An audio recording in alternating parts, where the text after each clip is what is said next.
نبی کریم رؤوف الرحیم آقا علیہ التحیۃ و تسلیم، آپ سرکار کی وفات کے بعد نبی پاک کی ظاہری حیات طیبہ کا دور گزرنے کے بعد آپ کی تعظیم اسی طرح لازم ہے جس طرح آپ کی ظاہری حیات میں لازم تھی۔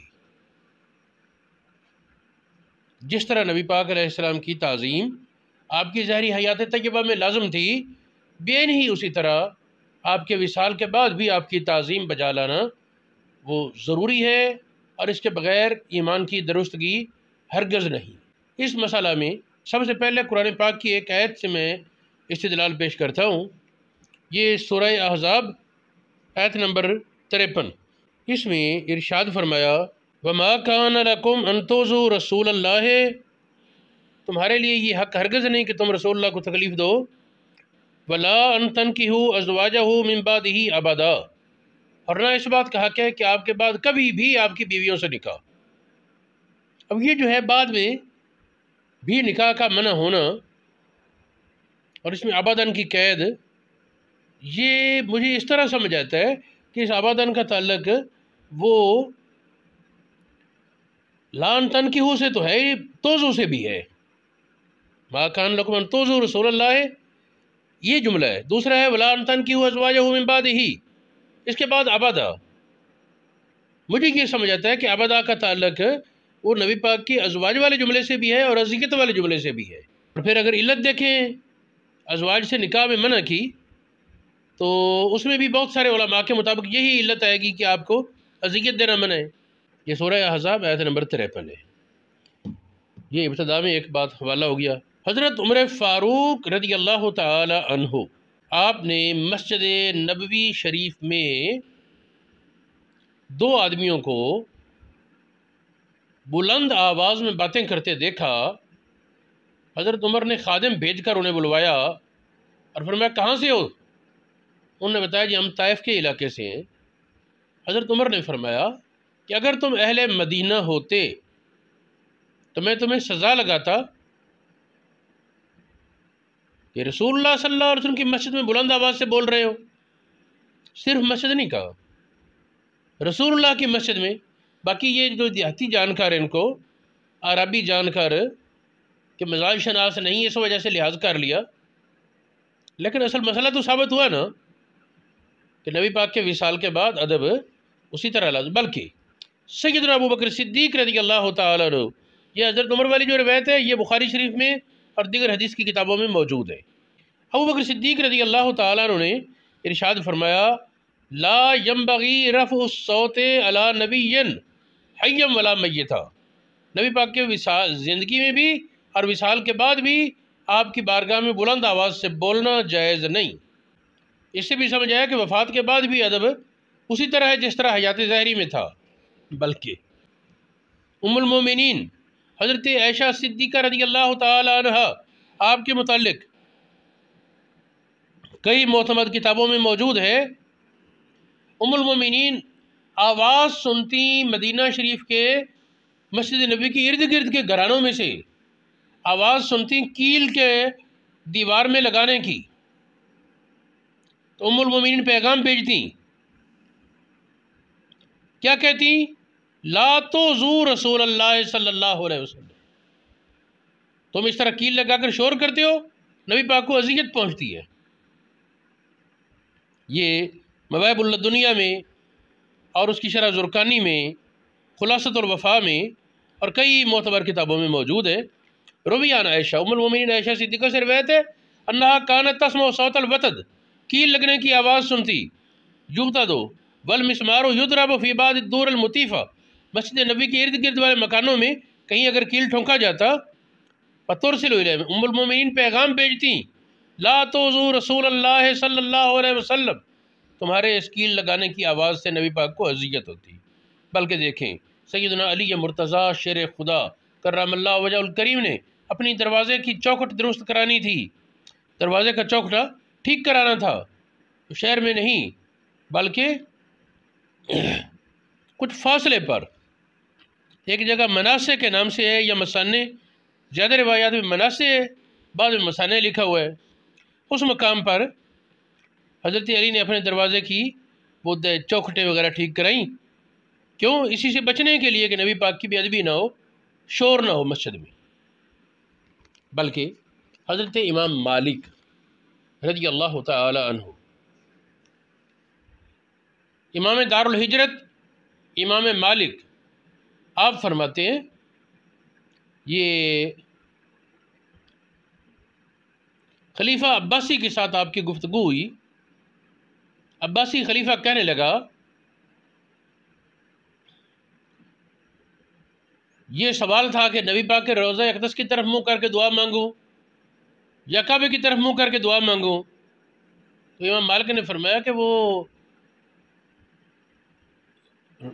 روضہ شریف کی طرف منہ کر کے دعا مانگ، کیونکہ یہ تیرے لیے بھی وسیلہ ہے اور تیرے بابا آدم علیہ السلام کی مغفرت کا بھی وسیلہ ہے۔ تو اس واقعے کے بیان میں یہ لکھا ہوا ہے، امام مالک نے کہا ان حرمتہ میتن کا حرمت ہی حیًا، نبی پاک کے وصال کے بعد آپ کی عزت اسی طرح ہے جس طرح ظاہری حیات میں۔ یہ کہہ کر آپ نے فرمایا کہ بتاؤ اگر نبی پاک ظاہر حیات ہوتے تو کیا تم نبی پاک کی طرف منہ کر کے بیٹھ کر دعا مانگ یا نبی پاک کی طرف پیٹ پھیر کر دعا مانگتے؟ ظاہر ہے کہ نبی پاک کی حیات میں تو آپ کی طرف پیٹ کیا کرنے، آپ بھی نہیں پیٹ، ادب اسی طرح، ادب اسی طرح کیا جائے۔ یہ روایت شفا شریف میں ہے، خصائص کبریٰ امام سیوطی نے بیان کی، وفاء الوفا میں، مواہب اللدنیہ میں اور زرقانی شریف وغیرہ میں موجود ہے۔ قاضی ایاز شفا شریف میں فرماتے ہیں ایک بزرگ تھے ابو ابراہیم تجیبی یا تجیبی، تے پر پیش یا زبر ہے، تجیبی یا تجیبی نام ہے، یہ 352 ہجری میں فوت ہوئے، اکابر علماء سے تھے۔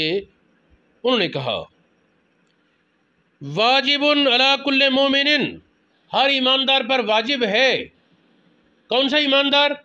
جو نبی پاک کا نام لے یا اس کے پاس نبی پاک کا نام ذکر کیا جائے، متى ذکر صلی اللہ علیہ وسلم اور ذکر عندہ، نبی پاک کا نام وہ اپنی زبان پر لائے یا نبی پاک کا نام اس کے کان میں پڑے، اس کے پاس ذکر کیا جائے، اس پر واجب ہے۔ کیا چیز واجب؟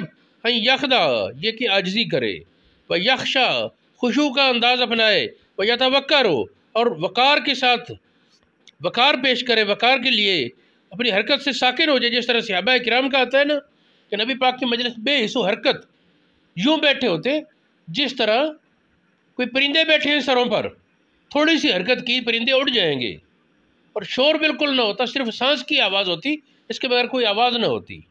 وہ کہتے ہیں نبی پاک کی بارگاہ کے جو آداب ہیں اس طرح ادب اپنا لے جب نبی پاک کا نام لے یا نام کا ذکر کیا جائے اس کے پاس۔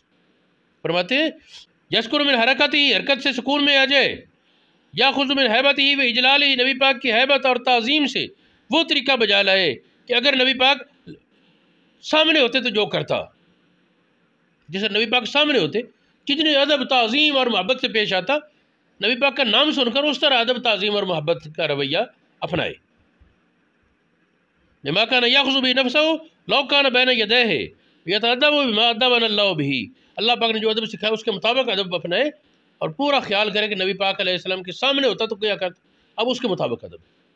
امام زرقانی لکھتے ہیں یجب ان یرا بعد مماته ما کان له فی حیاته، جو ظاہری حیات میں تعظیم وہ بعد میں بھی اسی طرح لازم ہے۔ یہاں میں کچھ حوالہ اور دینا چاہتا ہوں، یہ شفا شریف سے عبارت ہے۔ امام مالک سے پوچھا گیا ایوب سختیانی کے بارے میں، یہ وہ کیسے آدمی ہیں؟ آپ نے فرمایا میں کسی بھی محدث سے جو تمہیں حدیث بیان کروں، میرے جتنے بھی حدیث کے اساتذہ ہیں سب سے افضل ایوب سختیانی تھے۔ اب امام مالک کے اساتذہ میں تو بڑے بڑے نام ہیں، قاضی سب سے افضل ایوب سختیانی ہے، کیوں؟ کیا وجہ ہے؟ تو امام مالک نے اس کی وجہ بیان کی، فرماتے ہیں کہ میں ان کا خیال رکھتا تھا، زیارت کیا کرتا لیکن روایت نہیں لیتا تھا، یہاں تک کہ میں نے یہ دیکھا کہ جب بھی نبی پاک کا ذکر کرتے بکا روتے، حتیٰ ارحمہ، مجھے ان پر ترس آنے لگتا، اتنا روتے ہیں نبی پاک کے نام اور شوق پر. فلما رأیت تو جب میں نے دیکھا کہ یہ نبی پاک کی تعظیم اور محبت غیر درجہ رکھتے ہیں کتابت میں نے انہیں اپنا استاذ بنا لیا. یعنی وہ نبی پاک کی تعظیم کی وجہ سے. یہ وصال کے بعد ہی ہے نا. اسی طرح مصعب بن عبداللہ کہتے ہیں امام مالک جب نبی پاک صلی اللہ علیہ وسلم کا ذکر کرتے رنگ بدل جاتا. امام مالک کے چہرے کا رنگ بدل جاتا، جھک جاتے، سیدھا بیٹھے رہنا آپ کے لیے مشکل ہوتا. کسی نے کہا یہ کیا ہے؟ فرمایا اگر تم وہ دیکھو جو میں نے دیکھا ہے تو تم مجھ پر انکار نہ کرتے. میں نے محمد بن منقدر کو دیکھا. محمد بن منقدر امام بخاری کے اساتذہ میں آتے ہیں، صحیح بخاری کے راویوں میں اور دیگر حدیث کی کتابوں کے راویوں میں اکابر محدثین سے ہیں. امام مالک نے کہا محمد بن منقدر کو میں نے دیکھا. کس طرح دیکھا؟ سبحان اللہ. کانا سید القراء، وہ بہت بڑے قاری تھے، عالم تھے، لیکن حدیث کے بارے میں جب بھی پوچھتے تو بہت روتے، حتیٰ کہ ہمیں ترس آنے لگتا. ایک روایت میں نے پڑھا کہ 3 دن رات تک پھر آنکھ خشک ہوتی، آنسو بہتے رہتے. امام جعفر صادق کے بارے کہتے بڑے ہنسی مذاق اور خوش طبع تھے، لیکن جب نبی پاک کا ذکر ہوتا اس فرہ چہرے کا رنگ پیلا پڑ جاتا. نبی پاک صلی اللہ علیہ وسلم کا ذکر بغیر طہارت کے نہ کرتے. عبد الرحمن بن قاسم ابو بکر صدیق رضی اللہ تعالیٰ عنہ کے پڑپوتے، فقیہ مدینہ قاسم کے بیٹے، ان کے بارے کہتے ہیں نبی پاک کا ذکر کرتے فَيُنظَرُ إِلَىٰ لَوْنِهِ، ان کے رنگت کی طرف دیکھا جاتا كَأَنَّهُ نُزِفَ مِنْهُ الدَّمُ، خون نچڑنے لگے گا، ٹپکنے لگے گا. وَقَدْ جَفَّ لِسَانُهُ، زبان خشک ہو جاتی ہے منہ میں نبی پاک کی ہیبت اور تعظیم کی وجہ سے. یہ تصور گویا نبی پاک سامنے موجود ہے. عامر بن عبداللہ بن زبیر کے پاس جب نبی پاک کا ذکر ہوتا روتے بہت زیادہ. تو اس طرح بہت سے واقعات بیان کرتے ہیں. امام مالک سے کہا گیا کہ جی رش بڑا ہوتا ہے آپ کے پاس حدیث پڑھنے والوں کا، حدیث پڑھنے والوں کا بڑا رش ہو جاتا ہے، سینکڑوں لوگ ہوتے ہیں، تو کسی شاگرد کی ڈیوٹی لگا لیں جب آپ پڑھیں حدیث کا جملہ یا کوئی بیان ہو تو وہ بلند آواز سے لوگوں کو سنا دے. ایک بھاری آواز بلند آواز والا آدمی وہ حدیث کو ساتھ ساتھ بلند آواز سے پڑھے تاکہ لوگ آسانی سے سن سکیں. امام مالک نے کہا کہ رسول اللہ کی حدیث کا احترام رسول اللہ کی بارگاہ کا ہے، اور قرآن پاک کہتا ہے آواز بلند نہیں کرنی نبی پاک کی آواز سے، لہٰذا یہاں آواز بلند کرنے کی اجازت نہیں. جو مستعملی ہے، جو لکھوانے والا وہ تو اونچا اونچا بولے گا نا، اور مجلس حدیث رسول کی ہے. امام مالک کے پاس کوئی آنے والا آتا، آ کر کہتا امام مالک سے، جی دروازے پر دستک دیتا، بھیجتے خادم کو پوچھو کس لیے آیا ہے. اگر وہ کہتا کہ فقہ کا مسئلہ پوچھ رہے آپ اسی طرح تشریف لے آتے سادہ لباس میں، مسئلہ بیان کرتے. اور اگر وہ کہتا رسول اللہ صلی اللہ علیہ وسلم کی حدیث سننی ہے، فرماتے اسے بٹھاؤ، خود تازہ غسل کرتے، عمدہ لباس پہنتے، سر پہ دستار، خوشبو سلگائی جاتی. اس کے بعد مجلس میں اپنے مسند پر بیٹھ کر پھر اسے بلاتے اور فرماتے اب پوچھ. اور دل میں اتنی تعظیم تھی کہ پہلو نہیں بدلتے تھے. حدیث کی پڑھائی کے وقت پہلو نہیں بدلنا، بالکل ایک حالت پہ بیٹھے رہتے. چنانچہ ایک واقعہ ملتا ہے کہ امام مالک علیہ الرحمہ کو بچھو نے ڈسا. شاگردوں نے دیکھا کہ چہرے پر رنگ بدل رہے ہیں لیکن بولنے کی ضرورت نہیں. رسول اللہ کی حدیث کا جب احترام استاذ اتنا کرتے شاگردوں میں بھی اس کا اثر ہوتا ہے.